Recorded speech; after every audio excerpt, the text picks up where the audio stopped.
also gave another text to the reform unit in the Bureau of the Chairperson of the African Union Commission. And the Bureau were very, very, very happy with that. And so what they did is to use it as the basis for coming up with the division of labor among all the entities involved in promoting cooperation and integration across the African Union system. And there's going to be division labor on a very, very sectoral basis. Economic affairs or economic development with peace and security, science and technology, the regional economic communities, and so forth. That work is underway among the various institutions in the system. And the target is to conclude it by July this year, so that whenever the coordination summit of the African Union, represented by the Bureau, as well as the chairpersons of all the 8 regional economic communities represented by the heads of state and government, they'll be able to look at that clear division of labor. And in the process, it will assist us to realize the vision of creating one African market. Because this issue of overlap also reflects the defragmentation of African economies. Economies are isolated from each other because of lack of linkages, transport, communication, and energy linkages, for example. They are isolated from each other because of high levels of tariff barriers. They are isolated from each other because of non-tariff barriers. When we bring in this and remove all these issues which separate us, then we'll be in a position where we can realize the vision of one African market. And the framework of collaboration is going to assist in this regard. I was preparing a wrong document, which has been circulated. You'll be able to read it. But I think, I hope I've answered the right question. Yes. Thank you. I'll stop here for now. Thank you, Commissioner. That was actually the question, because I think for us to make trade effective, I think there are those people who have been asking, oh, we have the REX, we have the AUC, we have the AFCFTA Secretariat. So how do we harness the power of trade effectively? And now what basically you have reminded us, actually there are some principles that will make this work: subsidiarity, coherence, comparative advantage, the division of labor based on these principles, and complementarity. So doing, yeah. Complementarity. And complementarity, and by so doing, of course, trade will be able to play its role, as we heard from DDG Wolff, in terms of fostering peace, making it very costly to have conflicts, which is what trade is supposed to do. So at this point then, let me turn to Toyin. Toyin is the CEO of Nazaru LLC, which provides trainings, master classes, and business coaching. But it also provides a platform for business to business and business to government networking, creating pathways to economic growth in Africa. Moreover, the Trade with Africa Business Summit brings together trade experts, government officials, policymakers, researchers for knowledge sharing and explore trade and investment opportunities. So basically that's what Nazaru, led by Toyin, does. So as the CEO of Nazaru and also founder of the Trade with Africa Summit, you have a unique platform that leverages economic opportunities presented to both men and women and facilitates trade and investment channels in Africa. Now, so there is the 4th summit, whose title is A New Era, Trade and Diplomacy under the AFCFTA. How will the summit explore the new economic pathways presented by the pandemic and also navigate the shifting economic landscape. And as you conclude, it would be good to hear, how do you see these fostering peace and prosperity, peace and security within the continent? So you have the floor. 9 minutes. Yes, thank you so much. His Excellencies, Moderator, all protocols duly observed. First, I want to thank the organizers of this incredible forum for this invitation.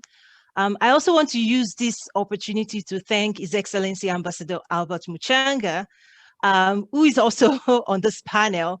I want to publicly thank him again for visiting us here in Chicago at my invitation back in 2019.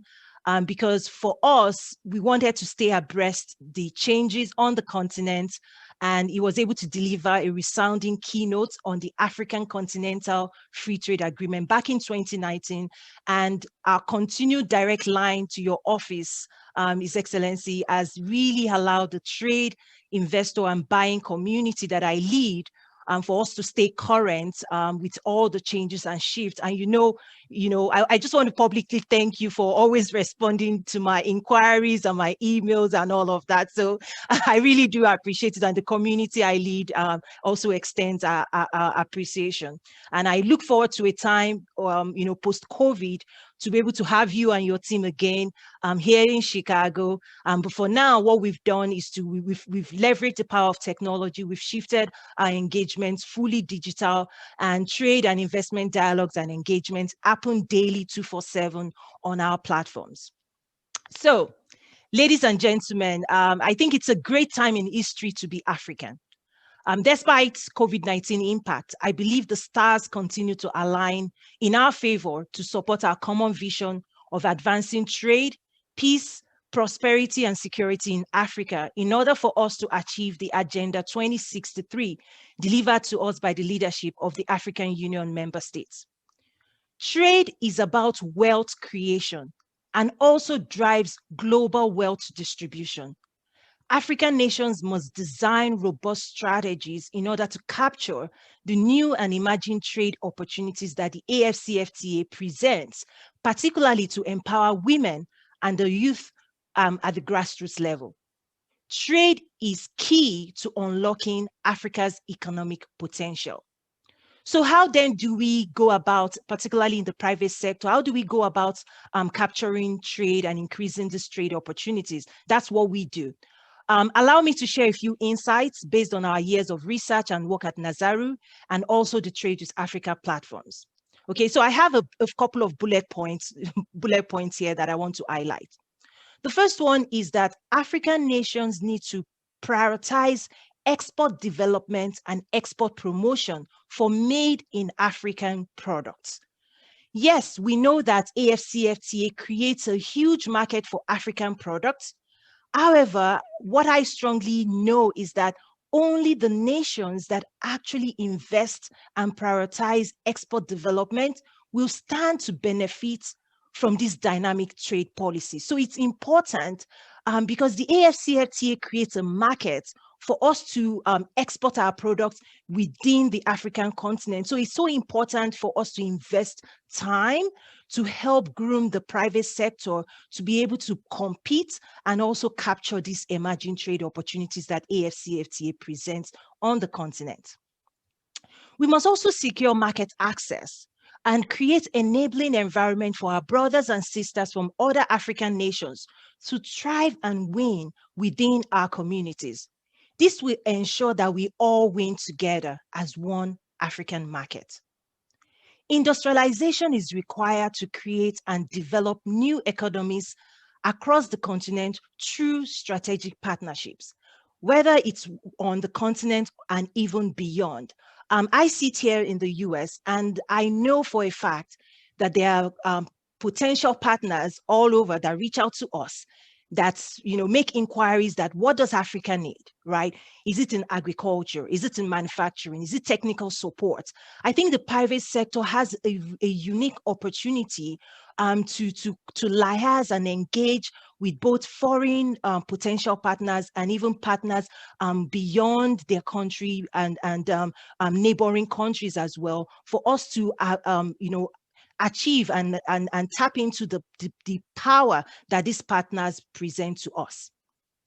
Capacity mobilization efforts must be prioritized and fast-tracked for small, medium-sized enterprises across the continent to secure opportunities at the grassroots level. The large enterprises, they're able to capture trade faster than the small SMEs across the continent. So I think it's important for us to really attend to the needs, the unique needs of small, medium-sized enterprises, to support them with capacity mobilization, with training and all of that. I think with the size of these SMEs in Africa, I think this is something we really have to pay close attention to in the private sector. We must also embrace a digital-first mindset. We must build the necessary underlying infrastructure needed to accelerate technology adoption across the continent. And we also have to digitize access to trade information to increase transparency and build trust in the system.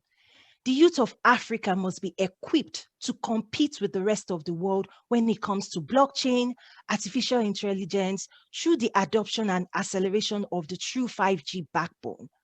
We must also strengthen supply chains and develop the agricultural value chain. As we all know, Africa has at least 50 to 60% of the remaining arable land of the in the world. And this presents a unique opportunity in the private sector for us to enhance and develop, speed to market and product movement through the supply chain, whether through digital trade or physical trade, whether e-commerce or still in store. I mean, post-COVID, obviously, but this is a unique opportunity for us in the private sector. And what I just presented are a few of the things we tackle daily on our business to business and business to government global network, where investors, buyers, exporters, government, and diaspora engage daily to see how we can continue to advance trade and do business with one another. One thing remains clear to me: foreign aid is a crutch that can never hold the weight of Africa's current ambitions. And because of this, we must mobilize the private sector to go after foreign direct investment required to jumpstart our economic recovery.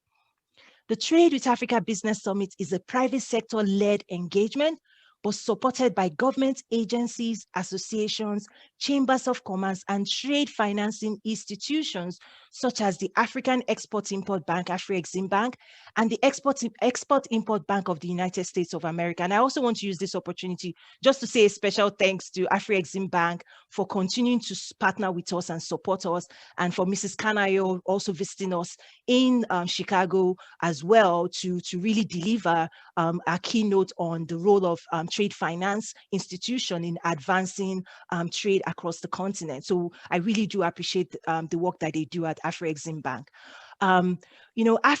Africa's private sector must continue to strengthen, be strengthened, because the prosperity and peace for all Africa actually rely on the prosperity and the advancement of Africa's private sector. One of the things that remains clear to me is that the last 20, 30 years, we've focused primarily on the policy side, and I understand that. But what I have seen is that policy implementation requires private sector engagement and mobilization, and that is a key thing that we do at Nazaru. Finally, as the world continues to turn its ears to Africa, we must ensure that we have a collective message and a strong voice that is clear, loud, and persistent. We must share with the world who we are as a people, our true identity, and what we demand from our partners and all those who wish to engage in our markets. Africa must now race to create a dynamic future that allows our people to compete effectively in the global marketplace and become a force under the AFCFTA. Thank you so much. Over to you, Dr. Stephen. No, thank you so much, Toyin, for those points. I think this point about the private sector is so critical, and just you've demonstrated it very well by telling us, reminding us that it's when the private sector prospers that we will be able actually to mobilize the resources that we need to finance our development, and of course, consolidate peace. You've also brought in the issue of inclusivity also, especially the inclusivity of both women and youth.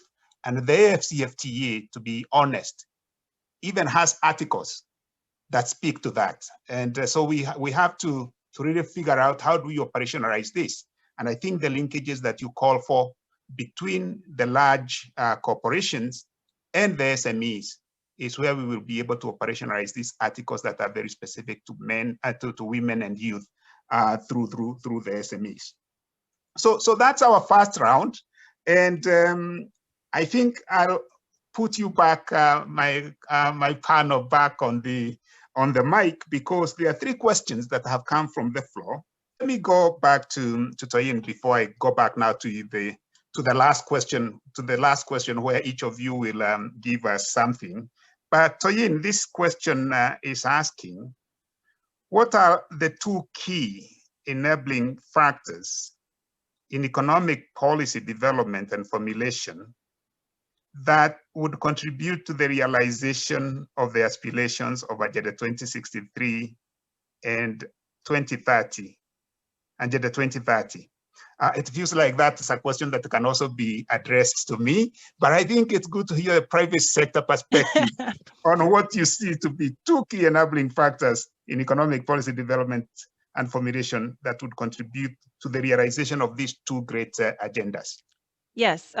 So my quick answer, I'm going to give a short answer and a more lengthy answer. The short answer is bring private sector to the room, to the table, as the policies are being crafted and designed. They are the ones to implement it. They are the ones to execute it. So they need to be a part of that decision making. That's my short answer. But my long answer is really, just to share a little bit about my background, what drives the work I do, and how we do this work.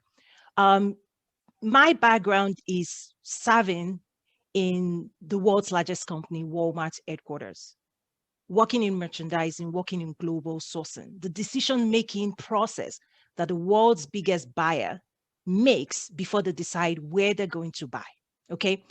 And within the context of that global framework, what became evident to me was we weren't seeing Africa's private sector emerging on the landscape, meaning as the global decision-making process is being made, we weren't seeing the private sector coming to the table to declare, this is what I want to sell, this is what we want to buy, not at the global level and the scale that I was part of. And that is what motivates me to do all of this work, because what we have seen on our platform is transformation. When we provide market linkages for private sector, be it small business or large businesses on the continent, when we connect them to the market, magic happens. We have, for example, members from northern Nigeria where there's conflict today.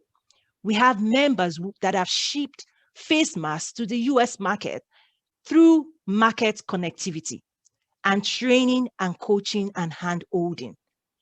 That is the practical side of policy implementation in the private sector, is making sure that we're building capacity, but we are also hand-holding the businesses and connecting them to market within the context of the AFCFTA. This is what I want to say. The AFCFTA has systematically created a huge, in an artificial way, it has created a huge demand for made in Africa. What this means in the private sector is you now have an assurance that there is a new demand for what it is you're producing, which then allows you to go into the trade financing institution. Because when you think about the cycle of trade development, you want demand, you want capacity building, you also need trade financing, because if there is demand and you want to build capacity, you need somebody to finance you. So those are the players that we do bring together. But one of the other things that personally gives me concern, and means the reason I play a more active role when it comes to AFCFTA is because I've seen a somewhat similar policy like the African Growth and Opportunity Act that was created by the United States government. It has been on the books for 20 years, but as of today, we still find that we have to educate people. So education is key. We have to educate people. We have to mobilize the private sector to now use the AFCFTA. Because having amazing policy is fantastic, but the private sector must be mobilized. And the other conversation finally that I have within the private sector is to inspire them and to encourage them to go out there and fish. Because sometimes we find out the private sector sits back, sometimes expecting that the information and knowledge and education that they need to sustain their business will come and meet them. So I coach the people I coach. I also teach them how to understand what the AFCFTA is. What does it mean to their business? How can they leverage it? How can they start building partnerships beyond their own borders to actually lift this up and build prosperity for the people in their community through job creation? No, thank you so much, Toyin. We have two very accomplished policymakers with us here and diplomats also, Ambassador Wolff and Ambassador Muchanga. And the interesting thing is the connection between what you're saying about private sector and what they are saying. And I think this question of the private sector in Africa, I think we've not paid enough attention to it. And I think the way you have said that the AFCFTA has provided the demand, and what we need to do is actually to grow that capacity of our private sector to take, because they are assured of the market. And you have Afrexim Bank and even other financing institutions that are there because they know there is a market. So the risk of not being able to get money paid back is actually lessened, lowered by the existence of a market that actually has continental rules. So no, thank you very much for responding to that question in the way you have responded to it. So now we are going now to the final leg, and I think this one basically what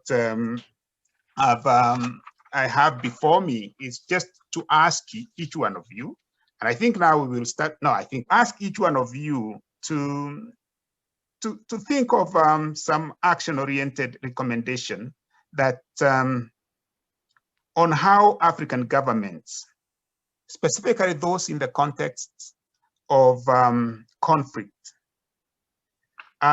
could utilize the frameworks and tools at their disposal to harness trade towards achieving sustainable peace and security outcomes.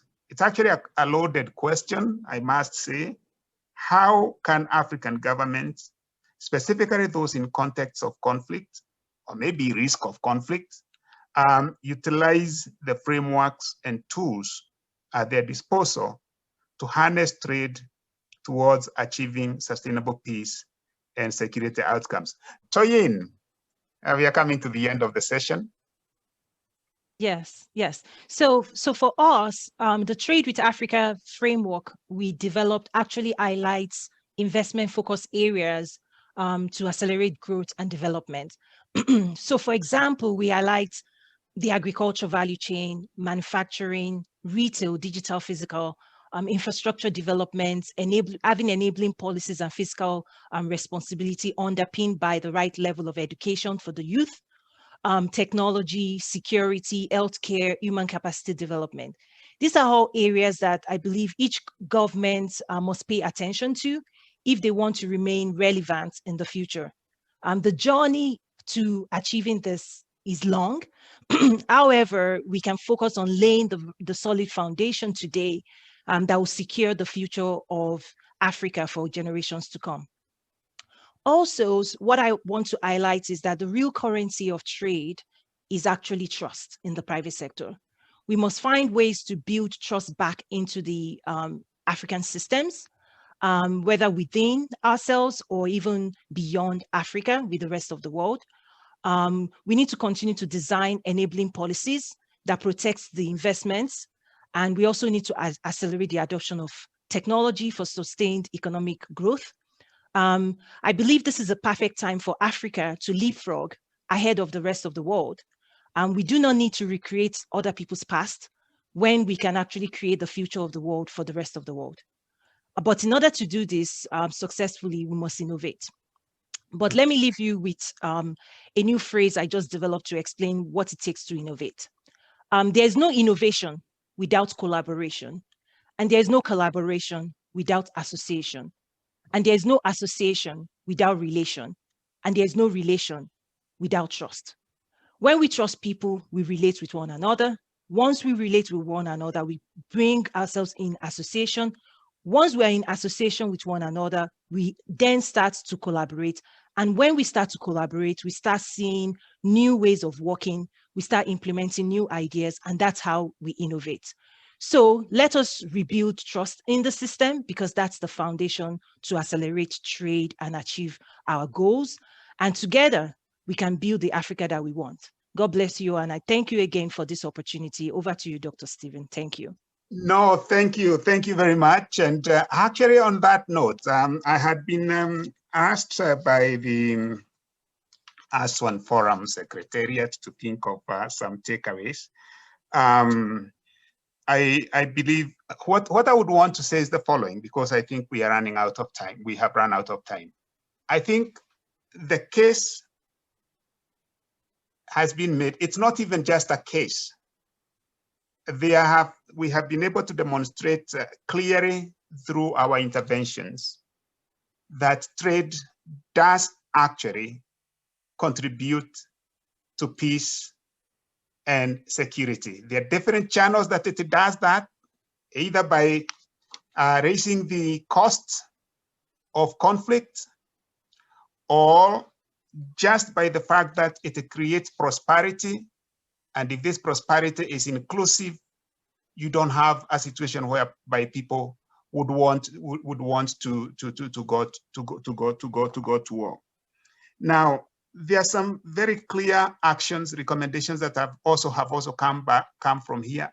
I think I like this one of we have to ratify the protocol on the free movement of people, a right of residence and establishment, because again, it's when I identify you as my sister and as my brother and as family that it becomes easier for us to resolve our problems rather than seeing you in a different light. So if we can have this common identity, it will not only facilitate the trade, but it is also going to make us be much more open. I also like the idea, another takeaway that I get from here is that I think we have to participate in the conversations.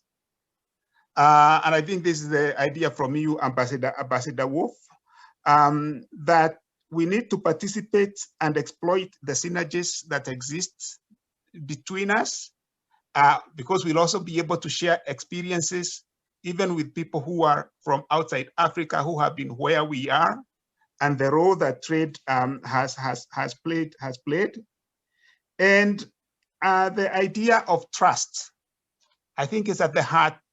And I think the trust also comes with identity also. So the idea of trust is also very critical to making people be able to openly trade with each other without any mistrust, because they don't think that you're doing it by cutting corners. You're basically playing by the rules of the AFCFTA or the WTO rules. So I think this is another takeaway that we can take away from here.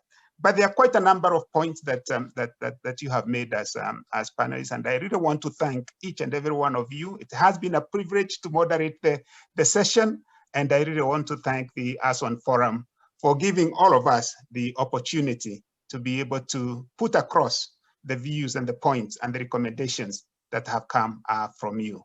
So with this, we bring to the end our session, and hope we'll get another opportunity to interact once again, especially with you, Toyin, because we always interact with Ambassador Muchanga and Ambassador Alan. So it's basically you that we need to connect even more. So thank you very much, and back to you, Nur. So I take it that this brings us to the end of the session. Thank you. Bye, everybody. Bye, sir. Thank you so much. It was nice interacting with you. Bye. God bless you, sir. Bye. God bless you, sir. Bye.